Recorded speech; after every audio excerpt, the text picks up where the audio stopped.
Her arms aren't swinging. She's carrying something.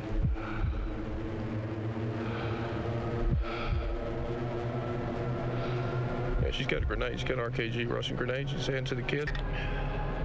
You got eyes on this? Can you confirm? Negative. Your call.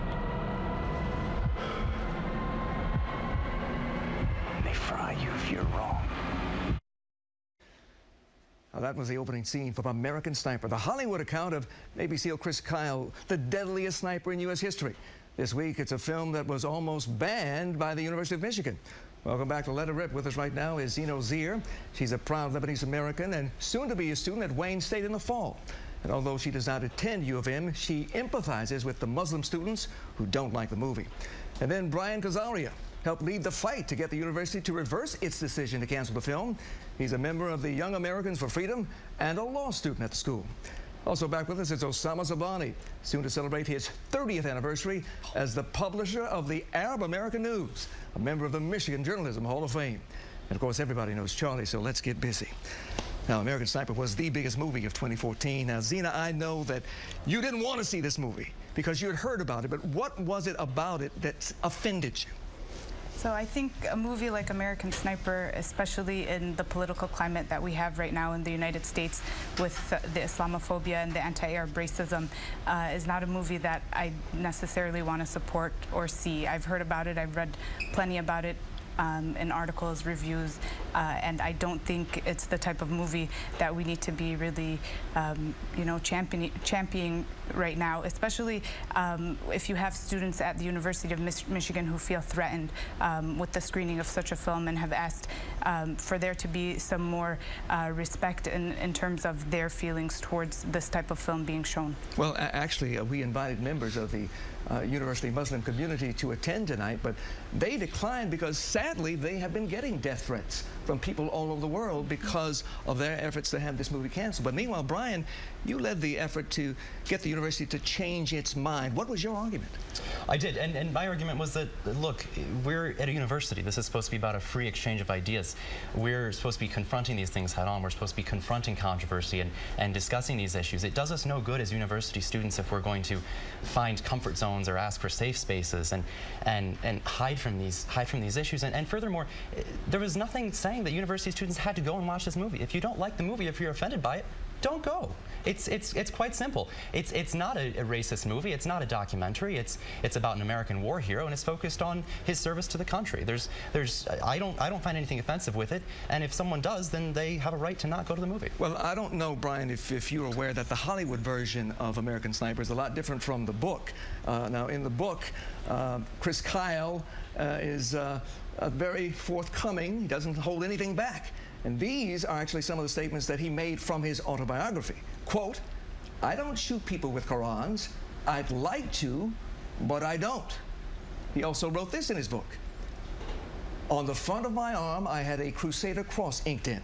I wanted everyone to know I was a Christian. I had it put in red for blood. I hated the damn savages I had been fighting. I always will." Now, those statements were not included in the movie. Bradley Cooper, the producer, and the director, Clint Eastwood, I think smartly left them out because they wanted to focus on the difficult decision that Chris Kyle had to make every day of his tours of duty, whether to shoot or not to shoot. But reading those statements, do you understand why students like Zina would feel offended? If this were a movie about his beliefs on race, if this were a movie about his political beliefs or his religious beliefs, then I could see how it could be construed as offensive. But this isn't a movie about Chris Kyle's beliefs on race or his beliefs about Iraqi civilians. This is a movie about his military skill, his precision as a sniper, his service to our country. The fact of the matter is, he downed over 160 terrorists in Iraq, and he saved countless American lives doing so, not just there in Iraq, but also here back at home. And the fact of the matter is, this movie focuses on that service to our country and that military skill.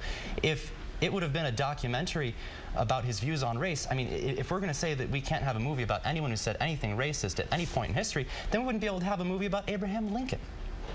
It's true. Abraham Lincoln was definitely a man who believed in the superiority of the white race, and yet he agreed to fight a war to free the slaves. Meanwhile, Osama Sablani, you are publisher of this tenured newspaper, 30 years with the Arab American News. You understand the value of free speech and the free expression of ideas, and yet you are a devout Muslim as well. Well, I'm not a devout Muslim. I'm a Muslim. I'm a devout, not devout, okay. I'm a devout American. You're honest, okay. I am a devout American, and I believe in the freedom of speech, and that's why I'm going to say to my brother here, Brian, that he is not a war hero, Kyle. He is a criminal. He was not fighting for our country. He was just pleasing his criminal mind. He was killing people he did not know in a country that he had no business. This is how I see it. Now, there is nothing wrong with showing the movie, but show and discuss. Show and have a panel of discussion so people at the campus will have an idea of where everybody stands and why they stand where they stand. There's nothing wrong with exchanging ideas, but there is something wrong when you tell people that this is my way and it is the highway. Either you go my way or the highway. And I have a problem when a coach makes a statement that is very popular. You know, he's a very popular man, taking the whole university in one direction. Well, you mentioned that football coach Jim Harbaugh got into the controversy, tweeting that he and his team would watch the movie whether it was shown on campus or not. He says that he is proud of Chris Kyle, proud to be an American. If that offends anybody, then so be it. Our colleague, by the way, Ryan Armani in the sports department says that 20 minutes after that tweet by Jim Harbaugh, the university reversed its position entirely. Right. Does that tell you that the coach has more power, Charlie, than the president? Yes. Jim Harbaugh, what else is going on here? Maybe you can solve some other problems around here. You know, this is a free speech question to me, and we want the free speech. We want the movie. Why do we have any kind of censorship at all? I guess it does ask the question, is there anything that the University of Michigan can't show? Could they show a XXX rated movie and have a discussion on it? Could they show a blatant racist movie?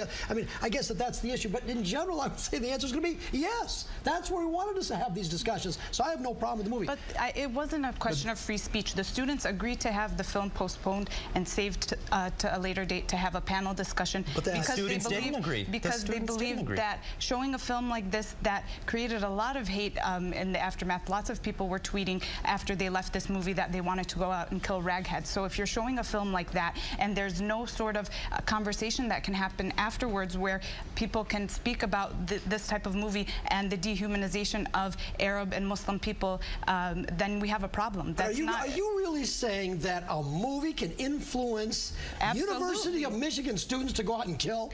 Absolutely. Look at the UNC, look at the Chapel Hill shootings. Look at the I'm going to take issue. Students who were shot and killed by a man, and it was turned out to be a parking dispute. They're not a human being. They're not motivated. The students did not make this decision to pull this movie. This was a vocal minority on campus. It was 300 students, and they were very vocal. They made their concerns heard, and it was a unilateral decision by an administrator in the Center for Campus Involvement to pull the movie. After they pulled the movie, an overwhelming majority of students, the regularly silent majority, weighed in, and that includes Coach Harbaugh. That includes a number of people on Twitter. You saw there were hundreds of mentions of the Center for Campus Involvement on Twitter. There were hundreds of mentions of this fiasco, and really to say that the students wanted this movie canceled is patently false. The students weighed in. The students, there were twice as many signatures on the petition to reinstate the screening. Brian, you're right. Maybe the majority wants the movie to be shown. This is not, we're not debating here who has the majority and has the minority. We're debating here is the freedom of speech, but the freedom of speech cannot be one way. It has to be two-way. You show the movie, I have the right to say this movie sucks. Then don't say it. I have to say, but I don't mind, but they're not giving me the chance to say it. You show the movie and you encourage people to go and kill. He believes he is a hero. I believe he is a criminal. Well, wait.